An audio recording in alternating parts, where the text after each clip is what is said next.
so it should be recording now. Next week, we're going to get into the Intro to Alcitru by Dr. Matthias Nordvig, co-host of the Nordic Mythology podcast. Pretty good pointers there in the first chapter about being a heathen in 2022, which is kind of what the main point of all of this is, establishing kind of a baseline for heathenism, not necessarily a structure or dogma, or a structure for the sense of dogma, but more so just some guidelines on, what the values of being a heathen are, some of the more informative texts so that you can glean some of the stories and some of the concepts in Norse mythology. So it's going to be very exciting. Today we're going to be looking at the Tale of Rig, or the Rigsthula, Rig's List. It's another mythological poem in the Codex Regius. It tells of the adventures of the god Heimdall, here called Rig, and how he fathered the different classes of human beings, a myth that was well known enough to be cited in the opening lines of Voluspa, where humans are referred to as all classes of men, greater and lesser children of Heimdall.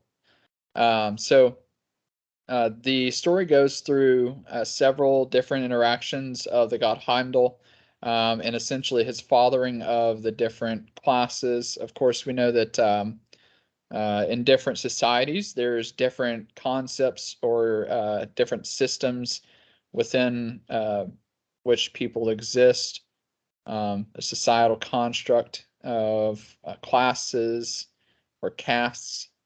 We're going to take a look at that from the Norse perspective tonight, through basically every industry and every socioeconomic status within the Norse culture. So let's see here. Okay, so the values that the elites of Norse society attributed to the three classes of society, low, middle, and high, are clear to be seen in this poem, one of the most sociologically transparent artifacts of its time. So we kind of were able to get a glimpse of Norse society and how they felt about different socioeconomic statuses. So let's dive right in. Men say in old sagas that one of the Aesir, the god named Heimdall, went on a journey along a certain seashore, and soon he came to a farm where he gave his name as Rig. This poem is about that story. It is said that a wise god, Rig, powerful and aged, fierce and strong, walked upon green roads. In the middle of the road he came walking. He came to a house. The door was open. He went in. A fire burned on the floor, and a gray-haired couple sat before it, named I and Edda. They were an aged pair. Rig knew how to give them good counsel. He sat down between them with the man and the woman on either side of him. Then Edda took a swollen loaf of bread, heavy and thick, stuffed with grains, and she put that and more in the middle of the table. There was soup in a bowl, and boiled calf meat was set on the table. That was the best of their delicacies. Rig rose from his seat and was ready for sleep. He knew how to give them good counsel. He lay down in bed between them with the man and the woman on either side of him. He was there 3 nights in a row. Then he went walking in the middle of the road, and 9 months soon passed. Edda had a child. They splashed him with water, wrapped him in dark clothes, and named him Slave. Slave grew up and did well for himself. His hands had scabby skin, knobby knuckles, and fat fingers. His face was ugly. He had a bad back and a long pair of hills on his feet. Soon he got a chance to test his strength. He made rope, he made baskets. All day he carried firewood home. Then a woman came wandering his way with scars on her feet and sunburnt arms. She had a hook nose, and her name was Slave Woman. She sat down in the middle of the floor, and Slave sat down next to her. They spoke and they whispered, Slave and Slave Woman. They ready to bed after a hard day's work. They had children, they taught them and loved them. I think their sons were named Lumpy and Barn Cleaner, Noisy and Horsefly, Sleeper, Stinker, Midget, Fat Boy, Slow and Gray Hair, Hunchback and Dangle Leg. They made fences, they planted fields, they raised pigs, they herded goats, they shoveled manure. Their daughters were Shorty and Fatty, Fat Calf and Beak Nose, Shriek and Slave Girl, Gossip, Skinny Hips, and Bird Legs. All the families of slaves are descended from them. Rig went on upon his way. He came to a hall. The door was open. He went inside. A fire burned on the floor. A couple sat there busy with their work. The man was busy with wood carving. His beard was trimmed. His hair lay in locks on his forehead.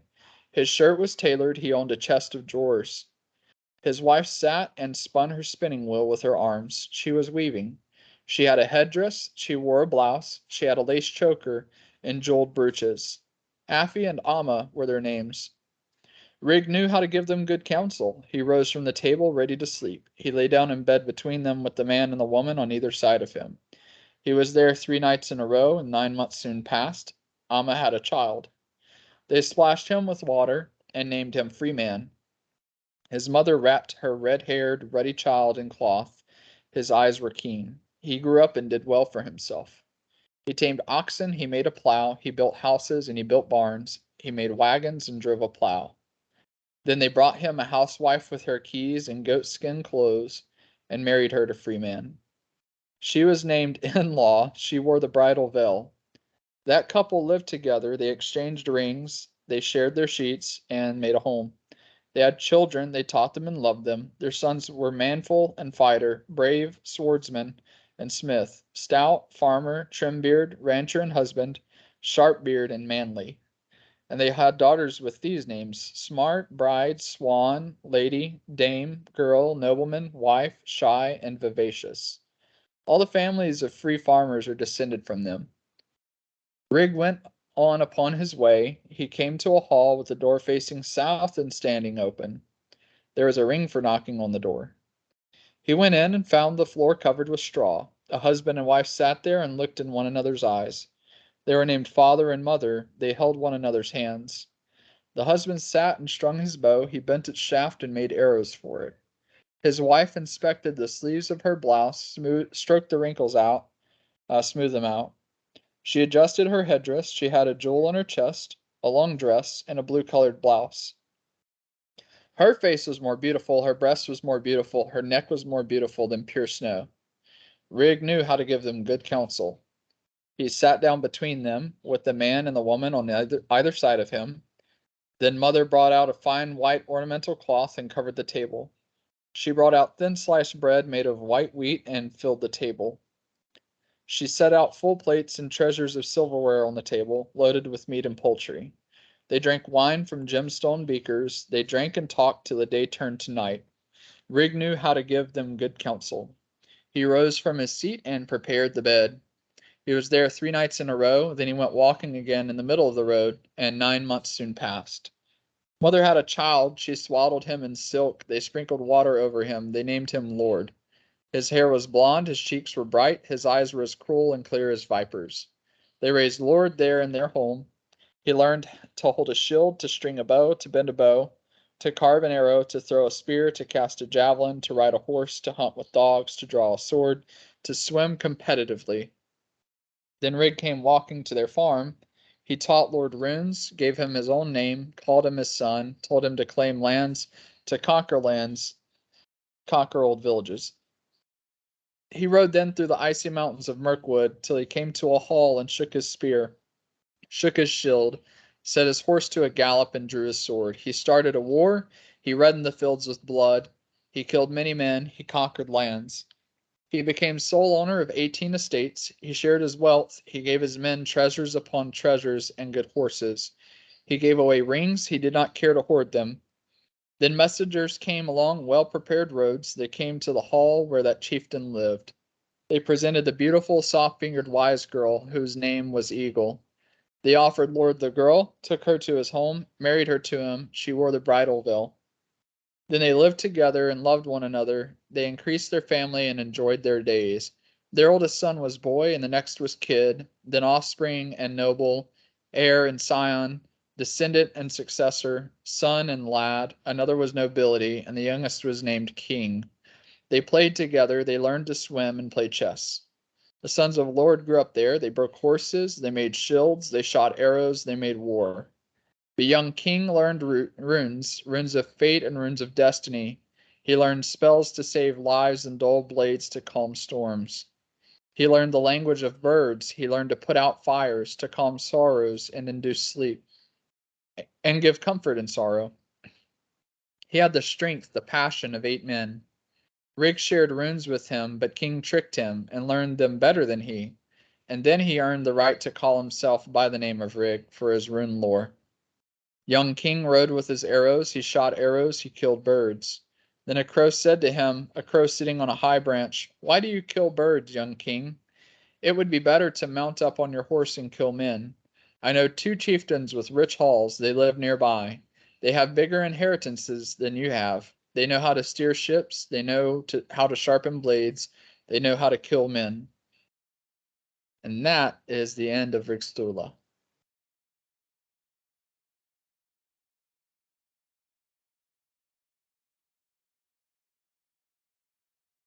So, just like in today's society, it looks to be that, in from a Norse perspective, different types of work are associated with the different socioeconomic classes. Um, there's a specific set of lifestyles that kind of line up to the classes of people listed here. Now, obviously, in 2022, and most likely in those days, slave was not a obviously in the list here. It's lower class. It may have not carried as much weight as it does today in America in 2022. Um, but I will point out that in every single one of these classes of humankind that's listed here, um, they all say they do well. That's not to put down or detract from any kind of issues with slavery, not at all. But here in Rigsthula, it does not seem that the author is looking down on someone for their socioeconomic class, and I think that's important. I think that's an important point to draw out. They all do well. They all have families. They all love one another, and that's important. So I think probably one of the bigger points for me to take away is, we might not be the richest people in the world, but that doesn't mean that is not it does not hold less value because of the amount of wealth or status. I think that's very important. But I got a couple more different points to make here. But what do you guys think?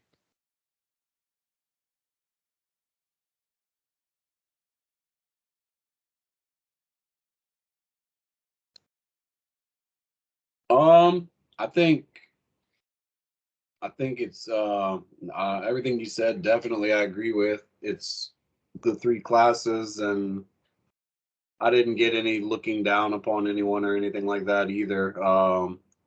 And then I would go ahead and say, for all intents and purposes, I mean, we have like the modern term of wage slave.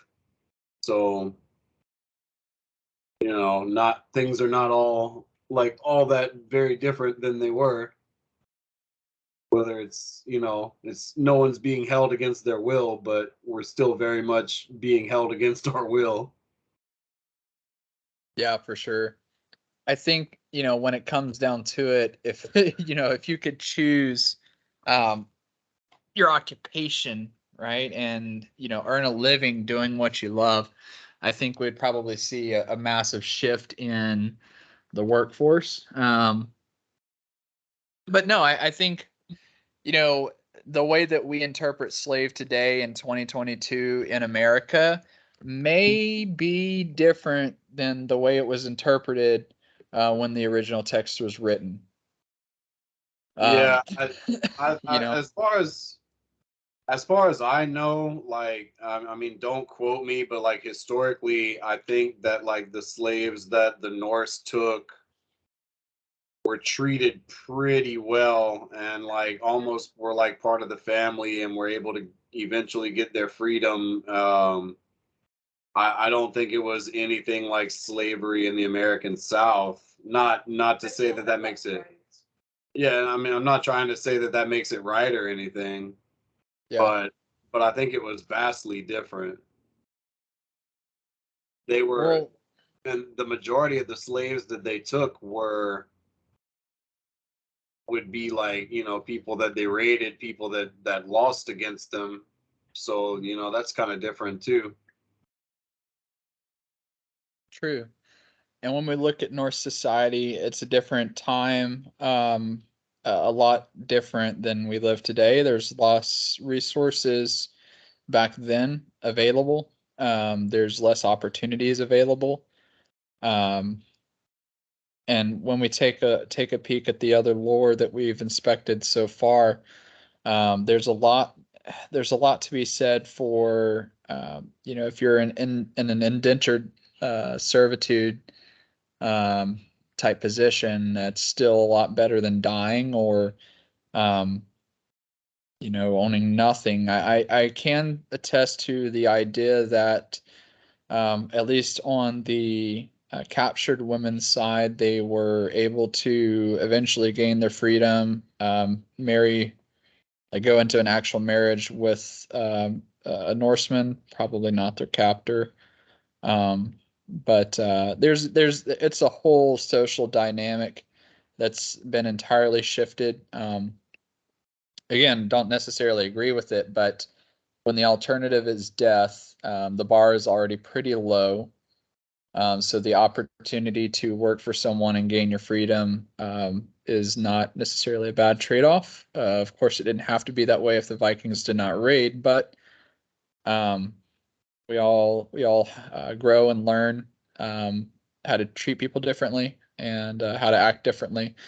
I In the story, it does not indicate that these two people referred to as slaves have like the same dynamic that slaves would have had in the South America region. They don't report back to anyone in this story. It seems that they have their own place to live, that maybe they own or are working to own. So definitely a whole different set of dynamics than, other instances of slavery. I think I look at it more of like an indentured servitude, where you're maybe a foreign person in a strange land, and you're basically working to earn your place in the society. That definitely is not outside the stretch of imagination.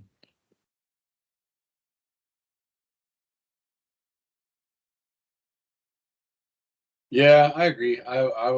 I would look at it more that way too, because I believe that's more how it was really. Yeah, and with the context of the story, they're kind of painting a picture of what these people's lives would be. Now, obviously, this is a really weird way to talk about the creation of different classes of people. Um, it's somewhat reproductive in nature, so that's kind of weird. But if you're looking at it metaphorically, there's a lot that can make this not weird. From a certain point of view, you can make it not weird in your mind if you look at it metaphorically. The impact of Heimdall as a metaphor for something else would be a better way to explain this. But let's take a look at their children that they had. I will say they are looked down upon when we're talking about their children. So when you look at the slaves' children, their names indicate, what the Norse society felt about these people, felt about their production, their contribution to society. It doesn't have anything that I can see other than like lowly occupations or ugliness is also what these children are compared to. Um, there's definitely some negativity there. For instance, there's lumpy, noisy, and horsefly, sleeper, stinker, midget, fat boy, slow, gray hair, hunchback, dangle leg. So their names indicate a level of negativity, not really looked upon as people of great value, but they made fences, they planted fields, they raised pigs, they herded goats, they shoveled manure. So all of these people are ones that still produce. They are the ones that do the hard jobs. They do the hard jobs. If you've ever made a fence, you know that that is not something easy. It's very tedious and very involved manual labor to build a fence. The same goes for raising farm animals, or honestly shoveling. If you've ever shoveled manure for a living, you would know that that's probably not very fun. I've not shoveled it for a living. I've shoveled it before, but man, to be doing that every single day, yeah, these are the people that plug in and basically fulfill the backbone of society. When we're talking about nuts and bolts of a working, functioning society, these are the people that may not have all of the nobility and all of the class, but without them, things would go left really quick.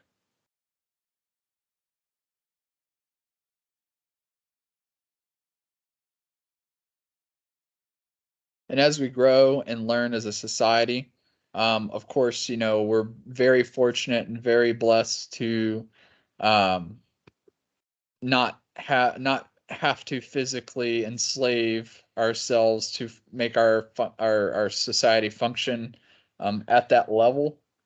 Um, but I do know that we just as in this story, we have people who plug in and function as the nuts and bolts of a functioning society, and mad respect for the people that do the hard work.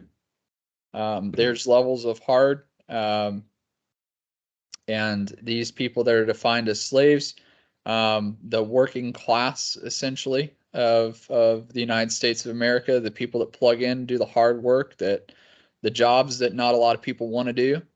Um, these are those people. And I definitely, for one, think that this is something to be proud of, because all of the people in this story do well for themselves, right? So definitely some interesting perspective there.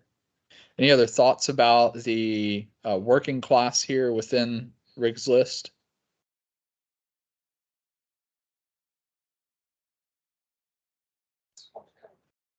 No, I think we're good. That pretty much sums it all up, I believe. Okay, cool. And so we understand as heathens. Before we move on, just want to make a statement on this, right? Um, these people referred to as slaves in Riggs' list here, it's most certainly no doubt, like the literal meaning of slave. That doesn't always necessarily mean a foreign person. That doesn't indicate race at all. It represents a socioeconomic class. We know from archaeological discoveries and historical accounts that anyone could be born into slavery and have to work to earn their freedom.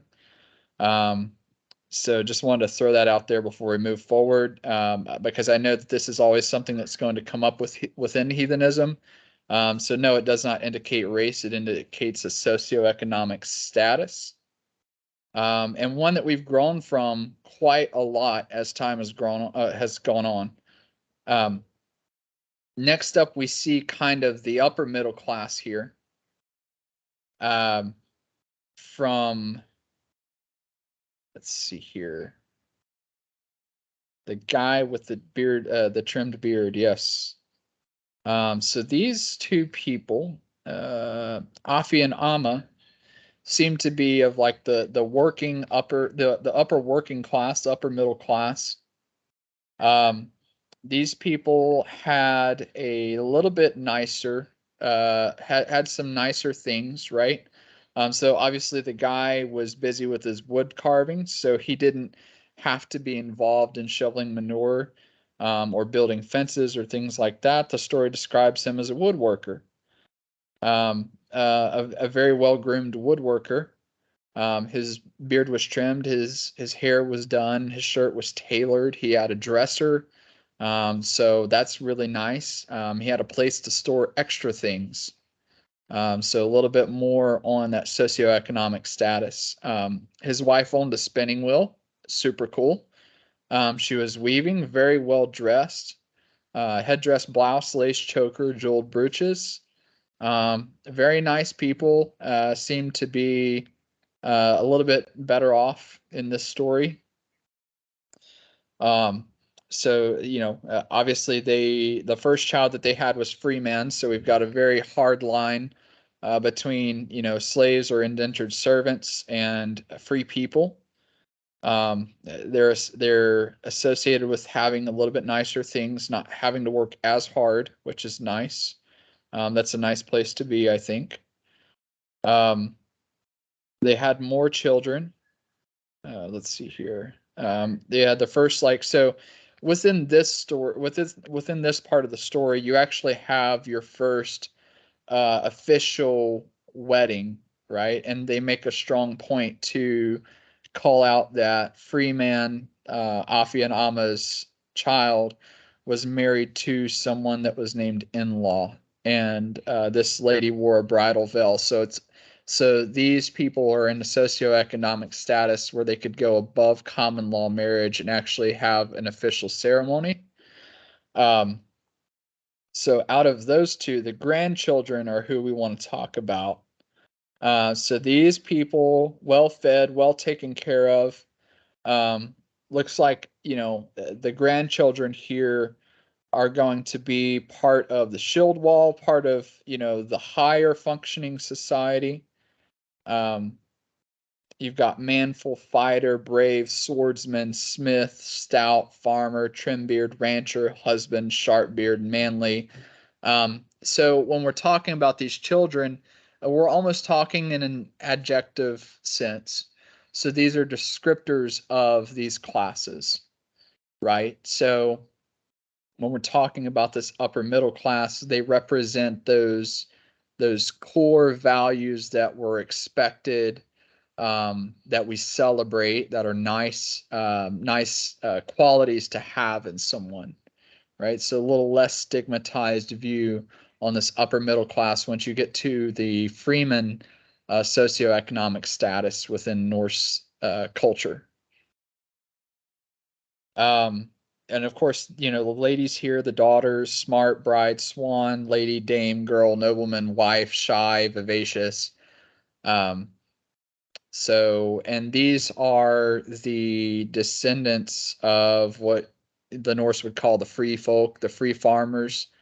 Those are those people that kind of brought up the majority of Norse society. So right now we're looking at your everyday Norse individual, one that's noble, one that produces high quality artisanal type products, goods, and services. These are the artisans of the society. These are the ones contributing quite a lot to the society within the story here. So, what other thoughts do we have about the free people?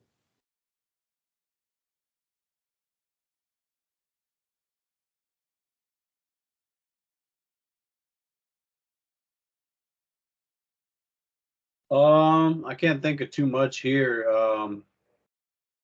It's definitely like a clear difference between the slaves that they make, especially with the names.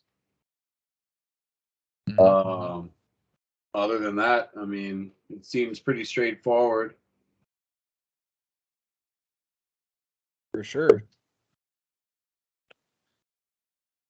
Okay, so let's see here.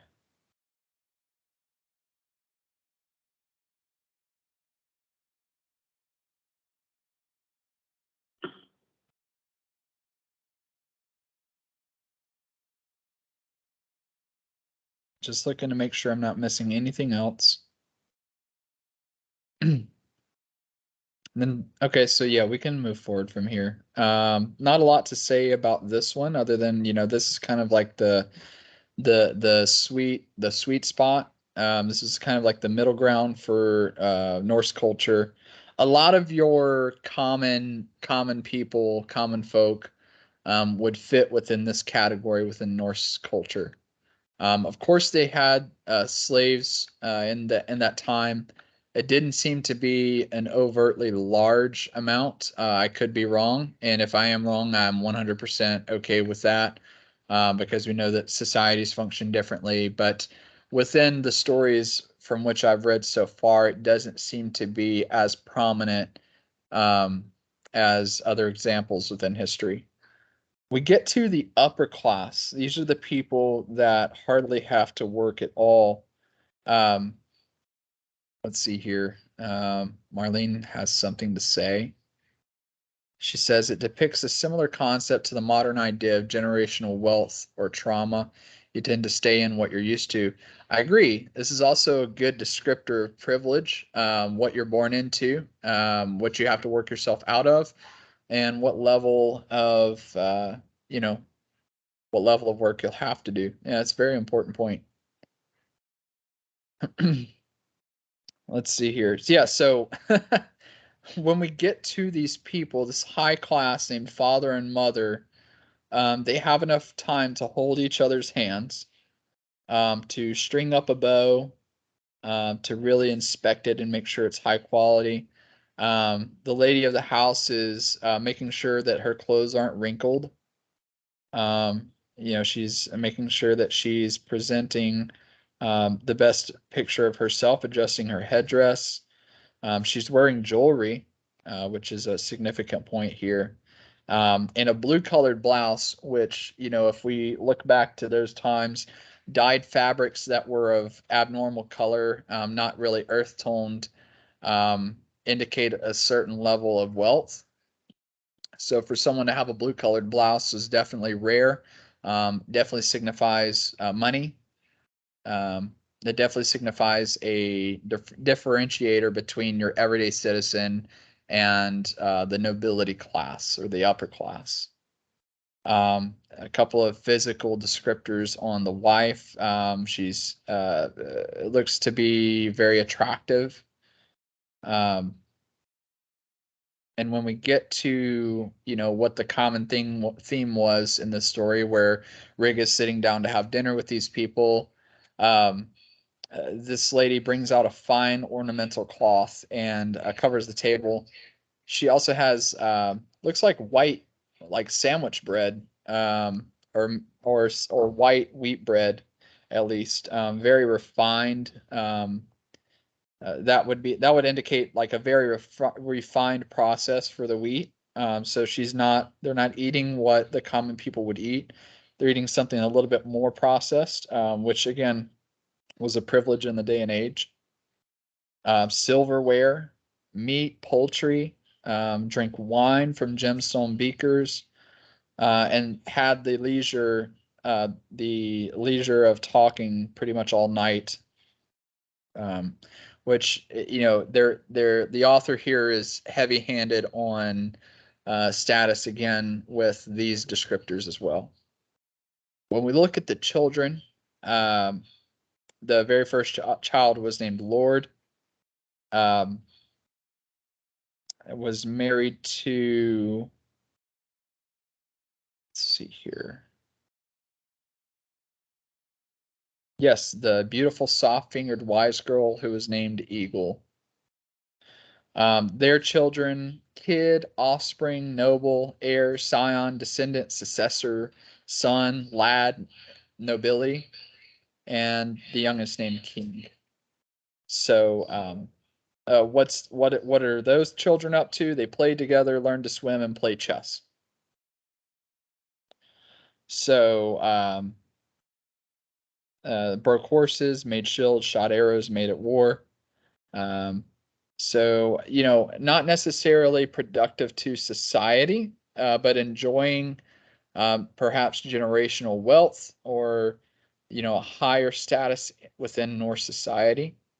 One of them kind of, stepped into the realm of magic. Of course, the ability to have and procure runic writings within Norse society was typically reserved for those of great wealth, along with, many other things like better weapons of war, better armor to protect themselves, and a slew of other benefits and privileges that your common everyday Norseman did not have.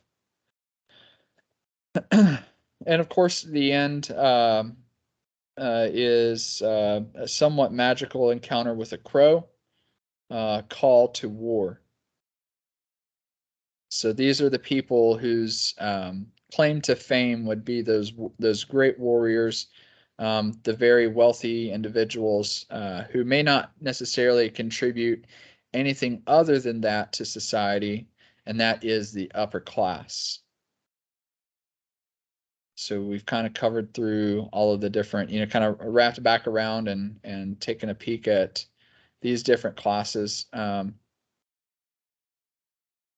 So looking at this, putting it in the context of the quote unquote Viking Age, there's a lot of interesting perspectives that we can glean from this, a lot of perspectives on how the Norse felt society should be run, or what the socioeconomic status of each individual, what they contributed, what their place in the society was. Definitely some really interesting stuff here.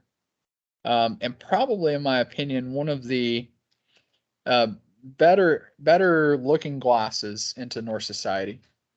I know that we're not heathens to basically recreate history, but definitely gives us a context within to inspect heathenism as it was in those days compared to what it is now. Some things have changed massively, and other things not so much. We still have that middle class of people that are steady, solid earners that don't really have anything extraordinary about them. But again, without them, things would go left really quick. But I'm going to open it up for any comments or thoughts that you guys have.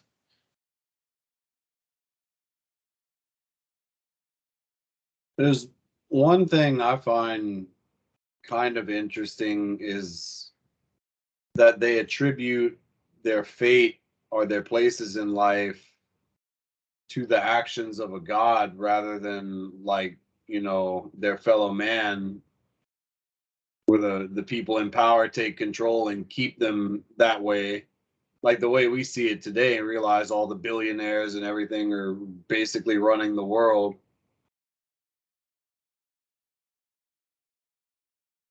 Yeah, it's definitely an interesting point. Yeah, like I said, some things haven't changed that much. It's like they just kind of are like, oh well, he did this and this is just the way it is and we're just gonna roll with it. Yeah, for sure. But other than that, I don't have anything else. Yeah. And I mean, I think so, when we're looking at this story in particular, it's there's a lot of perspective that we may be missing out on. Again, this was written a very, very, very long time ago. So I'm sure it made perfect sense to the people in the time in which it was written. Some of these things are kind of, we're walking on eggshells or on some talking points. Others, we can flat out talk about and understand. But some of these concepts are kind of like I can see why it made sense. It doesn't necessarily make it right, like we said prior. Yeah. Like some of these things are very like, this is not how a society should function. Um, Maybe it was written as kind of like some propaganda to kind of like keep the people in their place, like maybe if they thought, like, oh, your class was created by a god, you should feel proud about it and not try to, do better for yourself, or I don't know. yeah, this piece definitely reads well. Let me back up there. When we look at the societal construct of socioeconomic classes, 9 times out of 10 it is propaganda. it is designed to keep people in a place or exclude people from certain privileges that they're not supposed to have.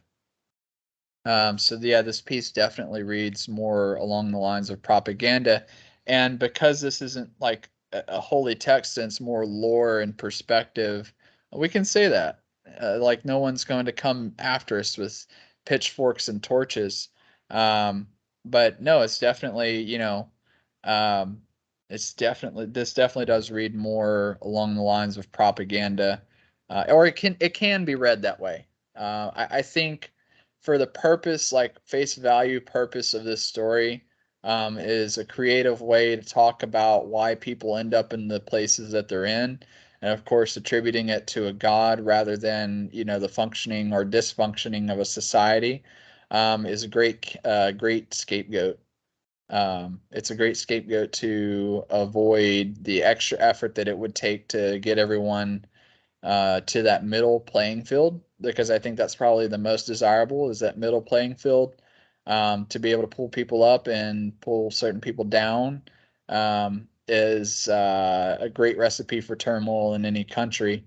Um, but I think at times it's necessary. But I also, there's multiple layers to that, that can't be attacked in one night. But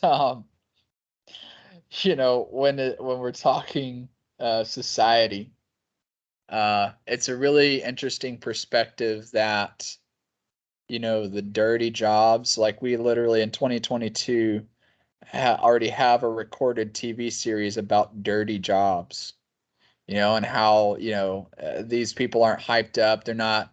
You don't know the names of these people that do these dirty jobs, but we can name off individuals like Elon Musk or Jeff Bezos or Bill Gates or Steve Jobs. The list grows ever longer of those high functioning, upper class, very distinguished individuals. Um, and I think that that's a problem. And I think that that would probably, not probably, I think it does go against a core heathen value of being appreciative of not only the things that you have, but the people that are in your life. There's in other lore pieces that we've talked through, a house, even if it's a thatch roof, is better than begging. Um, there's a celebration of moderation within our heathenism that I think is important, and I think is a very good lesson to glean from Rick's list here. Yeah, I agree. Looks like Marlene typed some stuff too. So Marlene says, I think it's interesting to see how the different groups are depicted in the pantheon. It is in Locusena that Bela and her husband are described as Freyr's bondspeople. That depiction is probably propaganda too. Well, yeah, you could say that. When you're depicting even like, oh, even the gods can be slaves. Um, yeah, you're definitely driving a certain narrative there for sure.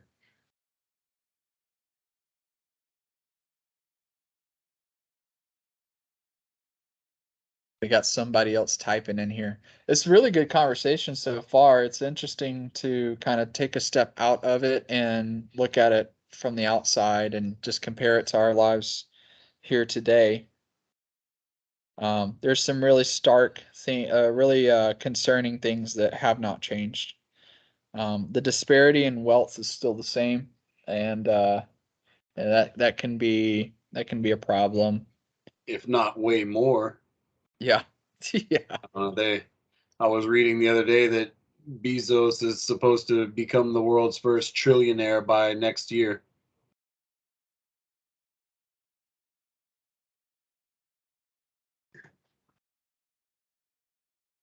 Well, we can take a look at the lives of all of these highly distinguished people, and they certainly do have certain luxuries. Um, But if you look at it, there's not much different about their life other than the things that they get to have than, pretty much anyone else. They all face human issues. They all face problems that they have to overcome. But I certainly think that it's extremely important to note that some of these individuals, if not all, come from a uh, a certain level of generational wealth. I for sure know that Elon Musk did. And I think that, it's kind of one of those things where if we're taking it into account for our lives, right? We can be jealous, for sure, but I'm more concerned about, I wasn't born into wealth like Elon Musk or Jeff Bezos or any of those people. Um, but my short time here, I think it would be great to not be obsessed with wealth. I think that's not necessarily a healthy quality to have. It's certainly warned against in the Hovel Mall and other places, but to be able to have enough money to do with what you need to do to have a comfortable life, I think is an important thing to think about, and to set up your future generations in a position of power, like that is something to consider as well. We know that taking care of family is extremely important within heathenism, and most likely the core of what we believe. So, that starts with you taking care of yourself, and then it branches out from there to your children, their children, as many people as you can help in this lifetime. But certainly, setting up generational wealth is certainly on the list of things to think about.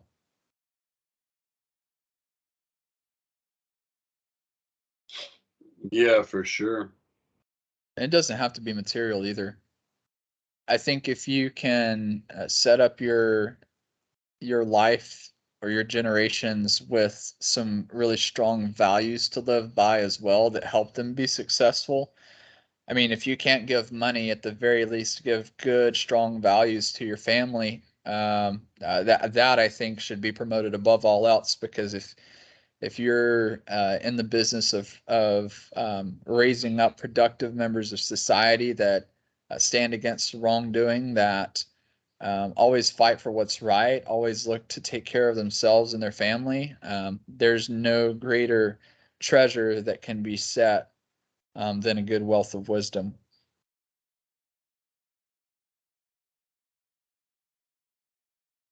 Yeah, absolutely. But money doesn't hurt. No, it definitely doesn't. Okay, so don't forget, next week we'll be looking at the first chapter of Matthias Nordvig's book, the intro to Alsatru, Modern Heathen's Guide to the Old Ways. That's going to be very exciting, but I think we've taken a really good look at this. And of course, if you have any other thoughts, or if you're thinking on this and want to bring something up next week, absolutely do. But next week, that's what we'll be digging into. Thank you guys so much for your time, and I will leave it open for more chit chat. But otherwise, see y'all next week.